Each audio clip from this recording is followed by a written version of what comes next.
ನೀವೆಲ್ಲ ಆಶೀರ್ವಾದ 17 ಜನ ಈ ರಾಷ್ಟ್ರದ ಮುಖಂಡರುಗಳು ವಿಧಾನಸೌಧ ಮುಂದೆ ಬಂದು ಈ ರಾಜ್ಯದಲ್ಲಿ ಸಂಯುಕ್ತ ಸರ್ಕಾರ ಇರಬೇಕು ಅಂತ ಹೇಳಿ ಆಶೀರ್ವಾದ ಮಾಡಿದ್ರು ಇಲ್ವಾ? ಅಂಬರೀಶ್ ಅವರು ಆಶೀರ್ವಾದ ಮಾಡಿದ್ರು ಇಲ್ವಾ?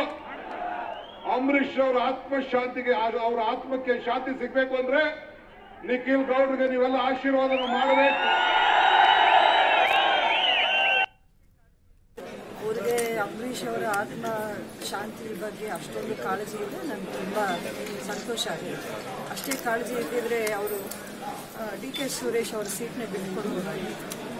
ಇನ್ನಷ್ಟು ಅವರ ಒಂದು ಭಕ್ತಿ ಏನಿದೆ ಅಂಬರೀಶ್ ಅವ್ರ ಬಗ್ಗೆ ಅದನ್ನು ಪ್ರೂವ್ ಮಾಡ್ಕೋಬೋದಾಗಿತ್ತು. ಆ ಕೆಲಸವನ್ನು ಮಾಡಿ ಅದನ್ನು ಬಿಟ್ಟು ಇಲ್ಲಿ ಬಂದು ಇದನ್ನು ಹೇಳೋದು ಅದೆಷ್ಟು ಮಟ್ಟಿಗೆ ಸರಿ ಅಂತ ಜನನೇ ಅರ್ಥ ಮಾಡ್ತಾರೆ. ಏನು ಮಾಡ್ತೀರಾ? ವಿಧಿ ಇಲ್ಲ. ಯಾರು ಮಂಡ್ಯಕ್ಕೆ ಬಂದರೆ ಅಂಬರೀಶ್ ಹೆಸರನ್ನ ಬಿಟ್ಟು ಯಾರು ಏನೋ ಇಲ್ಲಿ ಮಾಡೋಕ್ಕಾಗಲ್ಲ.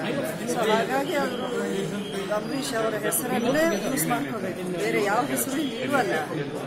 ಏನೇ ಮಾಡಿದ್ರು ಮಂಡ್ಯಕ್ಕೆ ಅದು ಅಂಬರೀಶ್ ಅವರೇ. ಜನನೇ ನೀವೆಲ್ಲ ಆಶೀರ್ವಾದ 17 ಜನ ಈ ರಾಷ್ಟ್ರದ ಮುಖಂಡರುಗಳು ವಿಧಾನಸೌಧ ಮುಂದೆ ಬಂದು ಈ ರಾಜ್ಯದಲ್ಲಿ ಸಂಯುಕ್ತ ಸರ್ಕಾರ ಇರಬೇಕು ಅಂತ ಹೇಳಿ ಆಶೀರ್ವಾದ ಮಾಡಿದ್ರು ಇಲ್ವಾ? ಅಂಬರೀಶ್ ಅವರು ಆಶೀರ್ವಾದ ಮಾಡಿದ್ರು ಇಲ್ವಾ? ಅಂಬರೀಶ್ ಅವರ ಆತ್ಮಶಾಂತಿಗೆ ಅವರ ಆತ್ಮಕ್ಕೆ ಶಾಂತಿ ಸಿಗಬೇಕು ಅಂದ್ರೆ ನಿಖಿಲ್ ಗೌಡ್ರಿಗೆ ನೀವೆಲ್ಲ ಆಶೀರ್ವಾದ ಮಾಡಬೇಕು. ಅವರಿಗೆ ಅಂಬರೀಶ್ ಅವರ ಆತ್ಮ ಶಾಂತಿ ಬಗ್ಗೆ ಅಷ್ಟೊಂದು ಕಾಳಜಿ ಇದೆ. ನನಗೆ ತುಂಬ ಸಂತೋಷ ಆಗಿದೆ. ಅಷ್ಟೇ ಕಾಳಜಿ ಇದ್ದಿದ್ರೆ ಅವರು ಡಿ ಕೆ ಸುರೇಶ್ ಅವರ ಸೀಟ್ನ ಬಿಟ್ಕೊಡ್ಬೋದಾಗಿತ್ತು.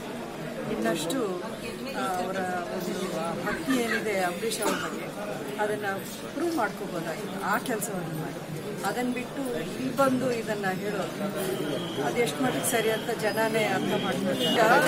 ಏನು ಮಾಡ್ತೀರಾ? ವಿಧಿ ಇಲ್ಲ. ಯಾರು ಮಂಡ್ಯಕ್ಕೆ ಬಂದರೆ ಅಂಬರೀಶ್ ಹೆಸರನ್ನ ಬಿಟ್ಟು ಯಾರು ಏನೋ ಇಲ್ಲಿ ಮಾಡೋಕ್ಕಾಗಲ್ಲ.